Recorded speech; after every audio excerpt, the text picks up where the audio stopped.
Welcome to Amusement Park Road Trip, where we are talking all things haunted. Is that really the voice you're gonna do? I don't know. We'll do it live. Just do it. Just do it. Okay. Let's do it live. Welcome to Amusement Park Road Trip, where we are taking travels through the scariest parts of this great nation. I am your host, Brandon, and joined as always by Bartholomew. Hey, so we got another scary adventure for you today as we take our road trip up the East Coast to a very special place called Haunted Overload. Is this? I feel like when the first time you introduced me to this haunt, I could be completely wrong, but I feel like you said something like it's the most Instagrammable haunt. Like the most pictures are taken at this haunt across the country. I don't know if that's true, if I've completely made that up. Well, it sounds like something let's see. It's not that I heard that. I can just see that it would be the most Instagrammable haunt, if that makes sense. I agree. But yeah, it's a very fair point. It is truly something special. Yes, if I it can say is. so myself. And I would agree. Good. I'm surprised. So I introduced you to this. You'd never heard about it before. Right. Oh, well, no, yeah. You did introduce me. So again, I get a lot of my information from YouTube, and Justin Scard did a pretty cool video of it last year. But I think when I shared it with you last year, it was like me saying to you, hey, that place you told me about, Justin Scard went there. So I'd never heard of it before until you told me about it. Yeah. So I'm a bit of a trailblazer, if you will. Uh-huh. Beat Justin, your man, beat him to the punch. And happy to do so. Yeah, I was introduced to this haunt last year, and it inspired me to make a trip out this way eventually. You would expect I would say I've been out there now. I haven't. It just makes me really want to go to this area of the country, the New England area, during the fall months. And I have been to New York and New Jersey during this time of year, but not quite up to the New Hampshire area where this haunt is located. So it is in Lee, New Hampshire at the Demerit Hill Farm, and it was built by Eric Lowther. Did I say that right? Say it with confidence. It was built by Eric Lowther and crew, definitively. Yeah. And it opened in 2010 officially at this location, but origins as early as, from what I could see, 2001. And I think you have a little bit more to add to that. I think so, if this is the right thing. So one of the videos I was watching of behind the scenes stuff, which the majority of the videos that I watched were people just walking through the haunt during the day, which it's open from 12 to 12. Basically, like you can go during the daylight and walk through without any actors or anything. And so the majority of the videos I watch is just people walking through during the day and talking about the haunt. But this one was actually with Eric and his crew. And they kept referring to a house haunt, I think, like a DIY backyard, maybe in a home or garage haunt that Eric had put together and then brought stuff from that to this new farm that they're going to do their outdoor haunt in. So I think that's probably what it's referring to as being open as early as 2001. Yeah. And in one of the videos, he said, well, not him, his minion, I don't know, maybe his right-hand man, I would say. He was talking about he had it somewhere, and it was around like September 11th, and people were not happy with this kind of thing that they were seeing in the wake of that. So they're wanting him to move. That was I just kind of caught the tail end of that. So I don't know the full story, but so it's really cool to find a haunt as elaborate and awarded as this one. And the fact that he really just started as a home haunt. I mean, I have the ambitions to do a home haunt. I haven't really got to that level, but it's just cool that even without a lot of experience and maybe like Hollywood type budget or a knowledge, someone can create something cool. So I really like that about this place. It is very unique. There's no place like it. Sometimes you go to haunts where you'll find the same props or things like that, or, you get the same themes. And this one is just so unique because he builds his creations of what comes to his mind, which so it made me laugh because watching the video, a lot of the haunts that we've talked about this month are the owners are dedicated. They're working on it all year long. Mm-hmm. That's their main job. And to him, he's so nonchalant about it of like, well, we don't want to do it too much. So I'm happy to go back to work in November. Like, and he does photography, or he does digital touch-ups, I think is what he said. So him and everybody that works there has full-time jobs, and they just do this for fun. He just builds this stuff for fun. He, instead of monitoring the haunt every night, he carries a chainsaw around to scare people. The only reason he has this haunted house is because he likes to scare people. And I just find that he loves it, yet he's not obsessed with it. He's happy it has a beginning and an end in the year, in the season.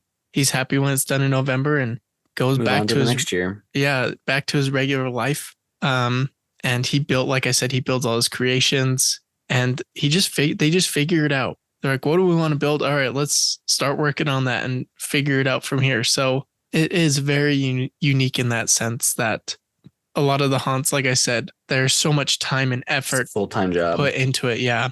It just consumes the people that run them. And he's like, oh, I'm just having a good time scaring people. And that's why I built it. And he mentions that's why he built his original haunt, was just because he enjoyed scaring people and wanted to do that. So he also mentions the purpose of carrying the chainsaw around is that he's not confined to a single area in the haunt. So while he's walking around scaring people, he's also checking in on all the actors and everything like that. So, but he loves it. And I think for him, he makes it pretty clear that if he had to do it full time, it would become a job that wouldn't be as enjoyed, if that makes sense. Right.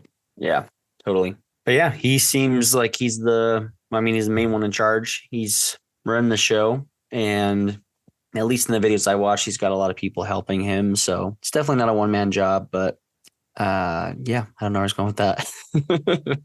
I don't have a lot of fun facts. One that I found is in 2014, Haunted Overload won ABC's Great Halloween Fright Fight. Don't know if you're aware of that, but I'm not really.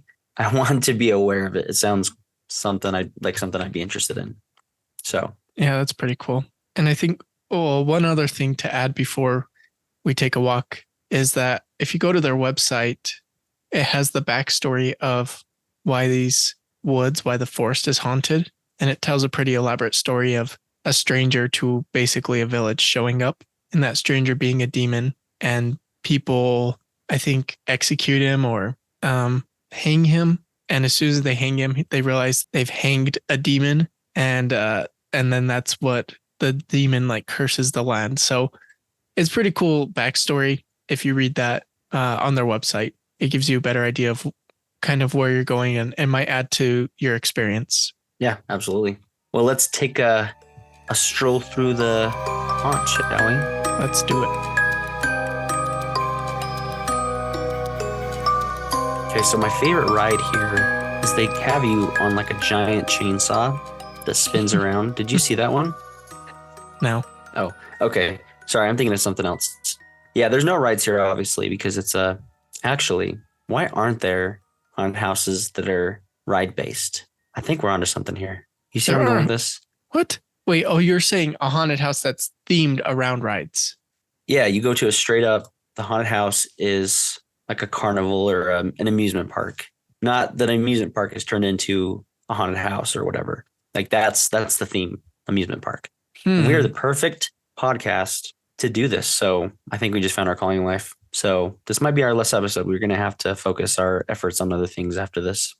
We'll see.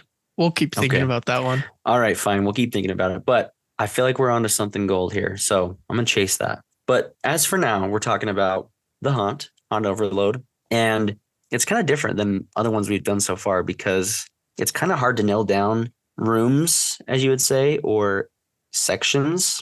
Right. There definitely is sections here, but it's not like we're used to. Right.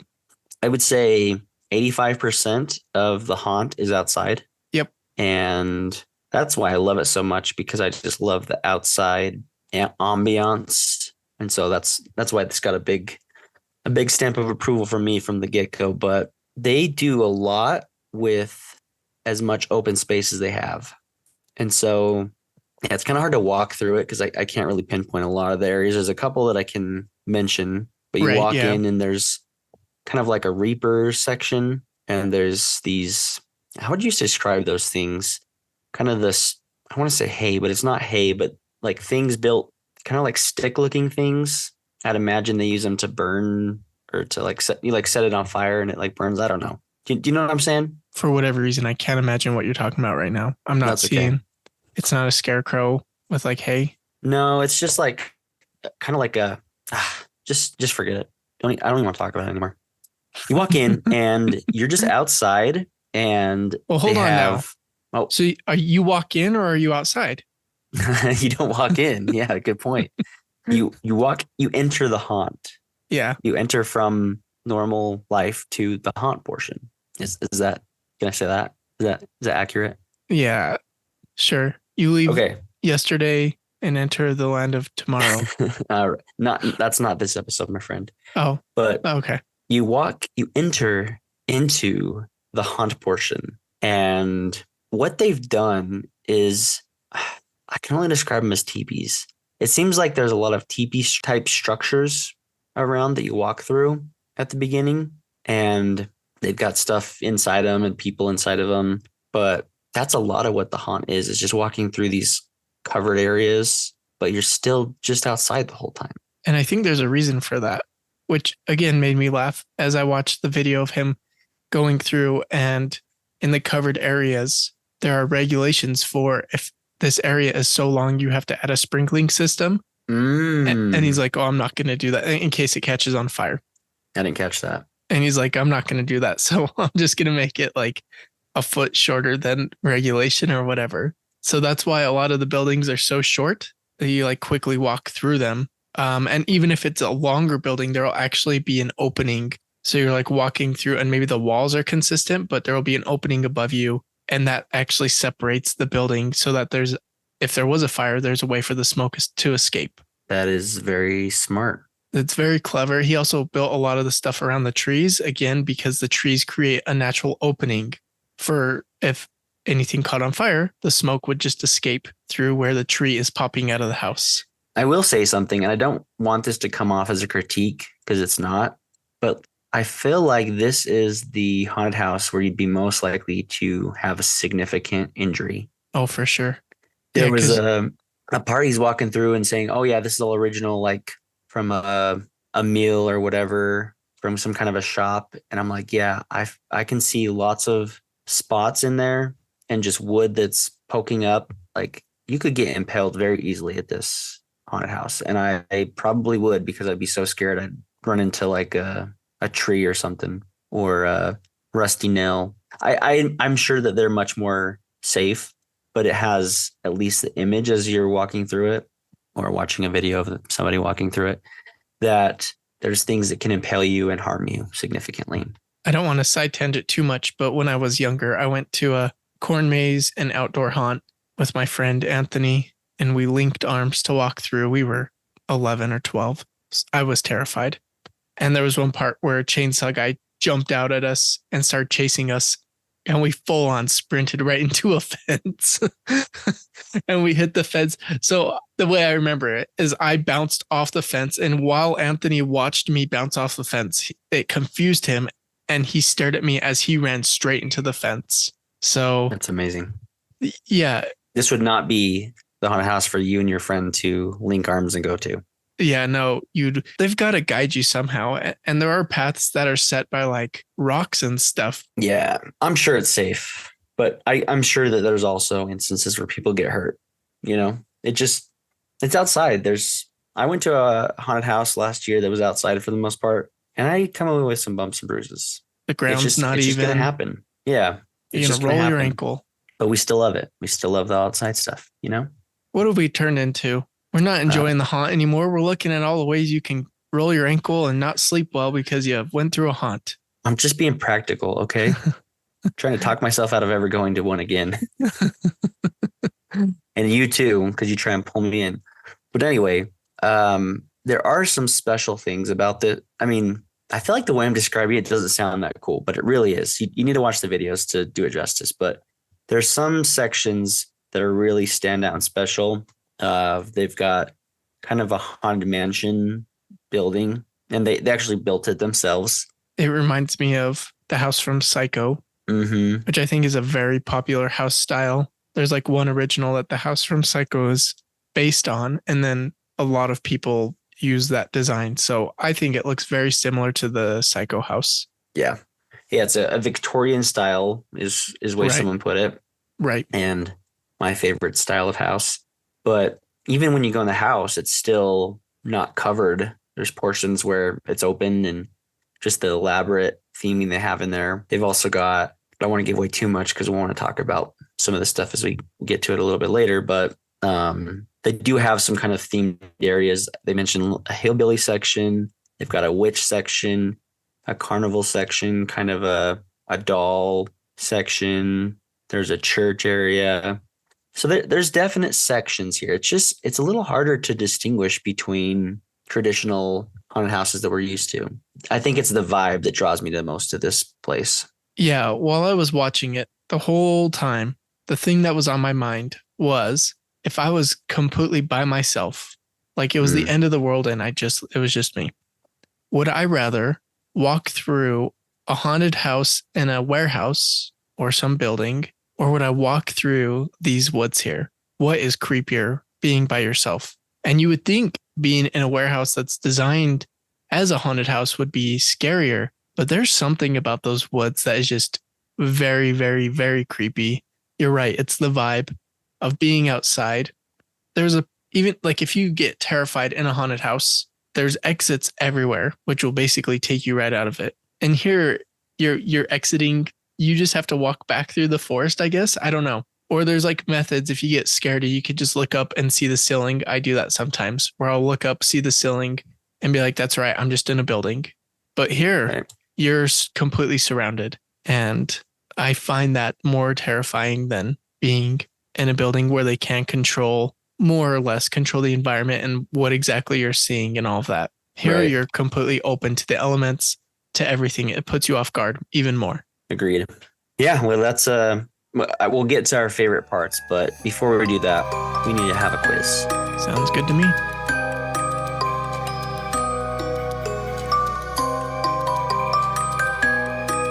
So, got a couple questions for you, Matt. How big is the biggest prop at Haunted Overload? Is it A, 13 feet, B, 46 feet, or C, 66 feet? Oh, can I ask first, is the biggest prop the gargoyle? I think so. Is that helpful? I would say 46 feet. You are correct. Ding, ding, all right. Ding, ding, ding. What a guess. Yeah, got some real creative questions this time around. It's hard to come up with questions. When you're doing amusement parks, there's all this stuff, but you really have to dig deep to come up with questions when we're doing haunts. And oftentimes we watch the same things and find the same pages that we're reading. So it's hard to try to not trick each other, but find something that you can quiz them on that they're not aware of. So, but yeah. It's huge. 46 feet. That is huge. It is, Matthew. Here's another scraping the barrel question. How many pumpkins do they have leading up to the big skeleton? Oh. A, 666, B, 1,000, or C, 200? So this skeleton you're referring to, it's the one in the queue and probably the most, after the house, probably the second most photographed spot. Is that the skeleton? Correct. Okay.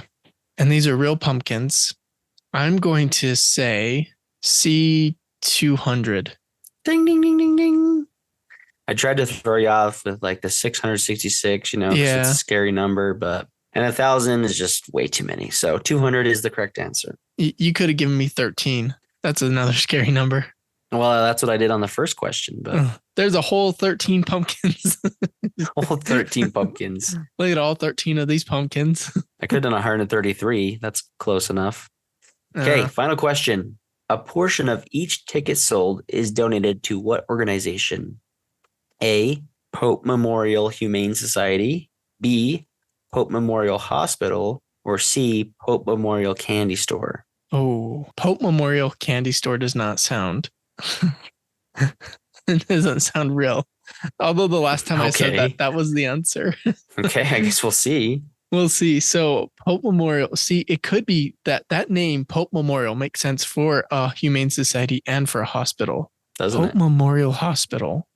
I'm gonna go. I swear I remember them talking about this, and I can't remember. I'm gonna go A Pope Memorial Humane Society, only because I. This is how my brain works because I think it is the hospital, and then I also think I'm always wrong. So I'm gonna go with the answer I don't think it is. So I'm gonna go A Pope Memorial Humane Society. It is the candy store. I'm just kidding. You were correct. That Oh, for a second I was like, really? would be a great cause, in my opinion. I mean, all great causes, but the candy store, maybe the best cause. Just saying. But good job. You got all three right. All right. Pull out that applause clip you've got built in and give yourself a round of applause. There is no clip. I will never add it, Brandon. So, what is your favorite themed room, Matt? Favorite themed, let's see. Can't really say room.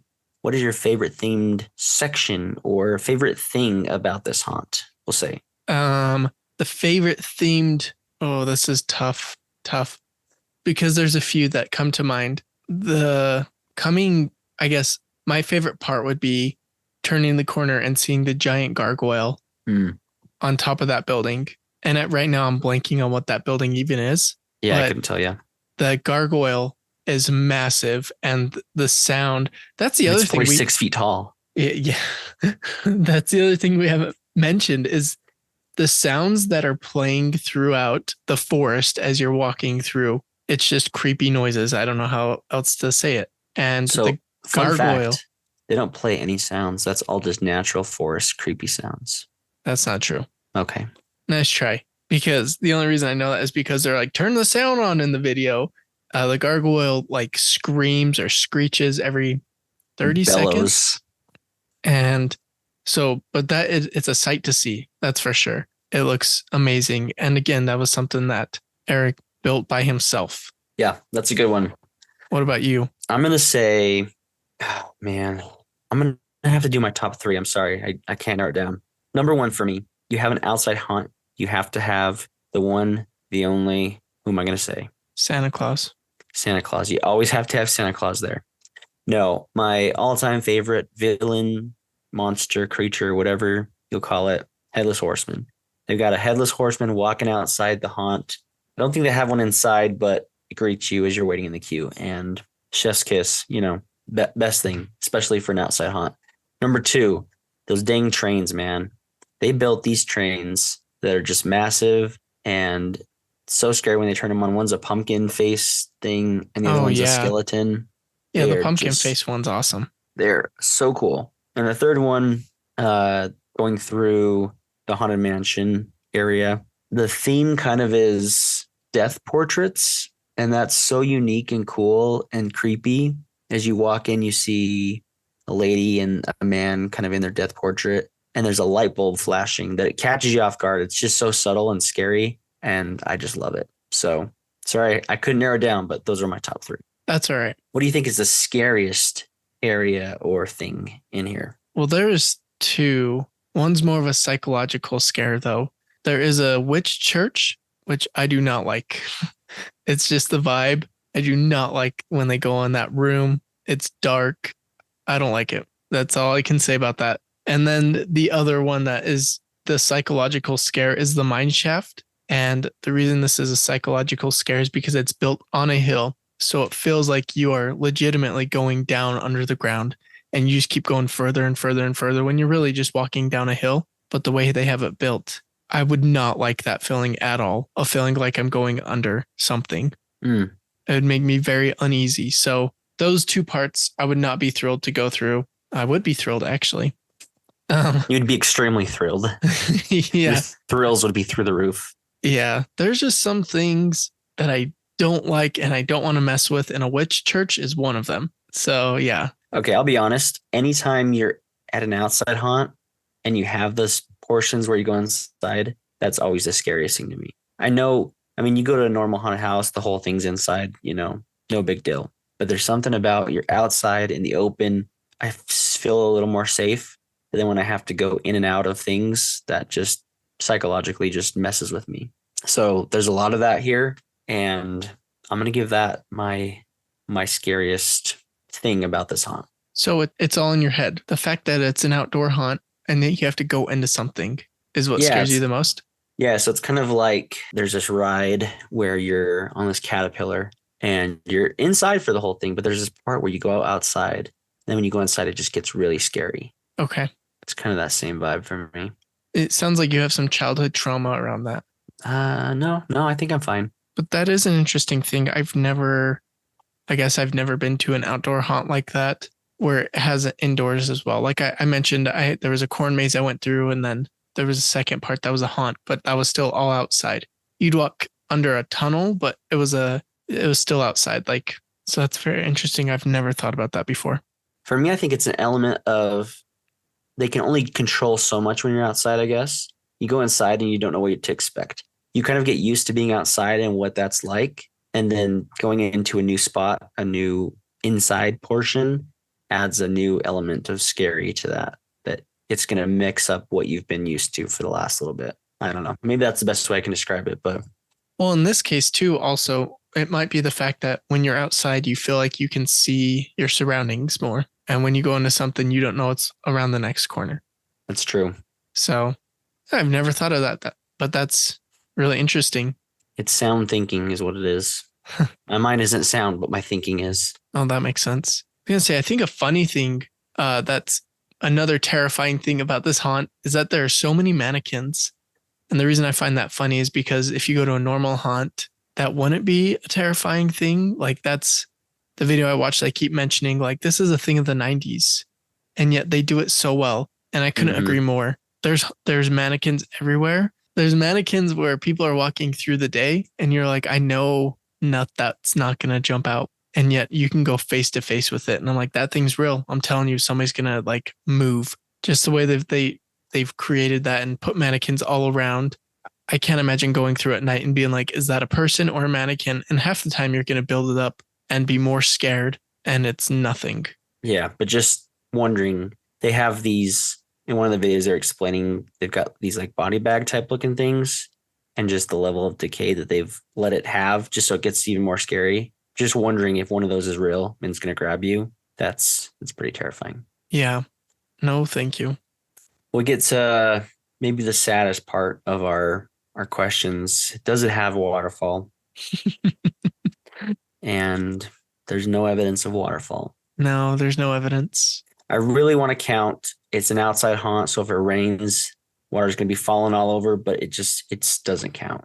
It just, I can't justify it. So maybe we have to remove this off our list of top haunted houses. Yeah, it knocks it down a couple pegs just for that reason alone. So sorry, guys. Do better, okay? Add a waterfall somewhere. But as I think about this place, you can just feel the cold fall air. You can just hear the outside, and you can really just smell the woods. And smell is just such an interesting thing, and really gets you in the vibe and the mood for things. Like especially for me, that's why I love Magic Candle Company. You can use our affiliate link to get some awesome smells. So be sure and do that. It's not going to give you the same smell you're going to find at Haunted Overload, but you can get some pretty cool smells anyway. Last night, my daughter opened the Hocus Pocus smell. Does it smell like the movie? It smells like Halloween. Does it smell like cracking open that VHS case? No. Oh. No, it does not. But yeah, it's a good smell. I wonder, because that's a thing haunted houses put scents in there to add to it. Do you think at any point they put any kind of scent into Haunted Overload? Ooh, I don't know. I don't think Probably they need it. Not. Yeah, no, they don't need it. They just got the natural smells of the fire burning, the woods, the trees, the decay. It's just gasoline from chainsaws. Yeah, it's amazing. I think another thing that makes this haunt unique is it feels just like an old classic fall festival kind of thing. It's like this nostalgia of something you've never experienced in your life, yet you have these feelings towards it. That's funny. I feel the exact same way. Yeah.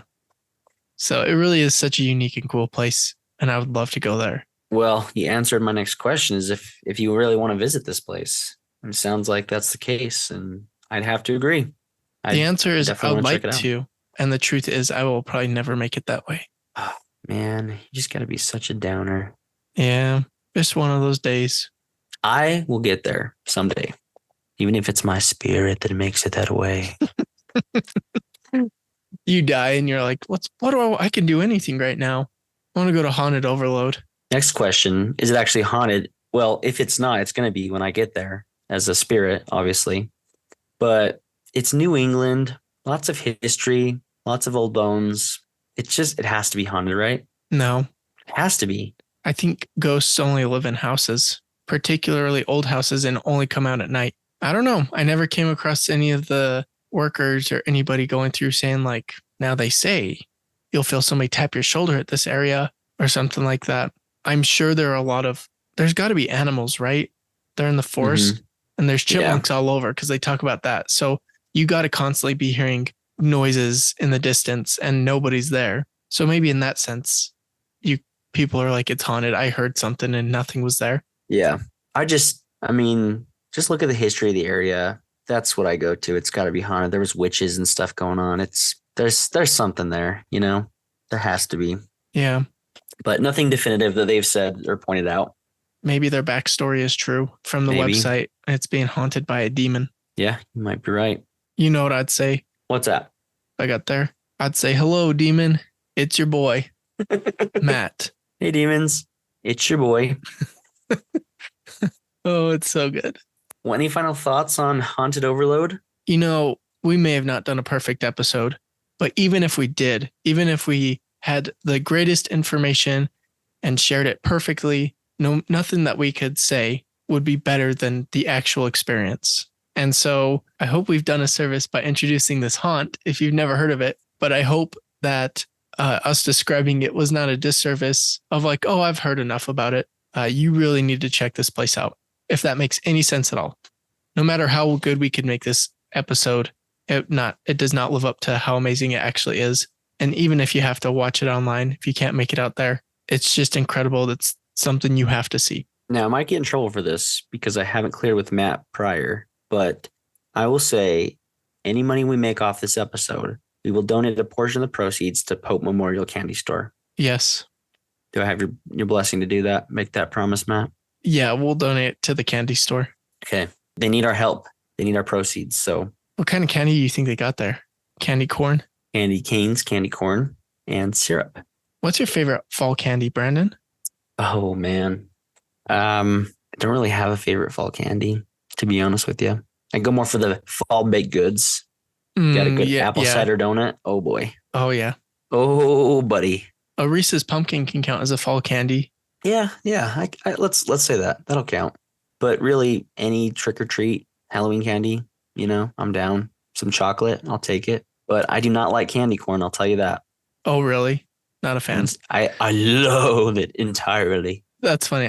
I don't mind candy corn, but I see a lot of people do not like it, which is I understand too. But growing up, and even still to this day, my mom always has the caramel apple suckers at her house, where you chew off the caramel around the green sucker. Have you ever had one of those? You've had to have had one of those. Oh yeah, those. Yeah. Okay, that's a really good addition. That's a good fall candy. I'll give you that. But terrible for your teeth. Nah. Yeah, they probably are not great for your teeth. But man, now that I say that, I haven't had one yet this season, so I'd really like to go get one of those. I'm gonna go back a little bit and say I haven't been able to find these anywhere since I was a kid, but they used to have these white and purple skull suckers. Those things were so good.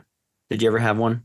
I think I know what you're talking about. It was like a comment, what you'd get in your trick or treat bag. Oh yeah, but I can't find them. Haven't seen them anywhere since I was a kid. But you've done a deep dive on this, haven't you? You sent me. I think you've sent me something before on this, where it's like people are like, "Do you remember this sucker?" Mm-hmm. Yeah, I have done a deep dive, and if anybody knows where to find these skull purple and white lollipops, send them my way. Yeah, I forgot about that. I don't have any feelings towards that. I don't know if I have any memories around that, but you want to have the sucker that Danny's eating in Hocus Pocus. I know that. Oh yeah, it's like a chocolate sucker, I think. Is it chocolate? I can't tell. Is it chocolate or is it a sucker? I don't know. I don't know, but I want it. She makes it look amazing. That looks like a good candy. Man, I forgot about that. Thanks for reminding me. So now I got to get a caramel apple sucker, and I got to get one of those witch chocolate sucker things, whatever it is, chocolate or sucker that looks like chocolate. I don't know. Yeah, I'd go for one of those two for sure. Well, anyways, we went down quite a rabbit hole, but again, check out the videos of this place. Check it out yourself if you haven't been or have the means to do so. If you're nearby or you're rich, go check it out for Halloween time. You will not be disappointed. And join us next week as we talk about something else. What are we, what are we talking about next week? What are we talking about next week? Something else, something spooky, I'm imagining. Anyway, that's it for Amusement Park Road Trip or Haunted House Road Trip. And join us next week. Death Trip? Oh, that sounds terrible. Haunted House Death Trip. No, Amusement Park Road Rip, like RIP. I like that. Oh boy. Join us next week on Amusement Park Road Rip as we talk about something scary.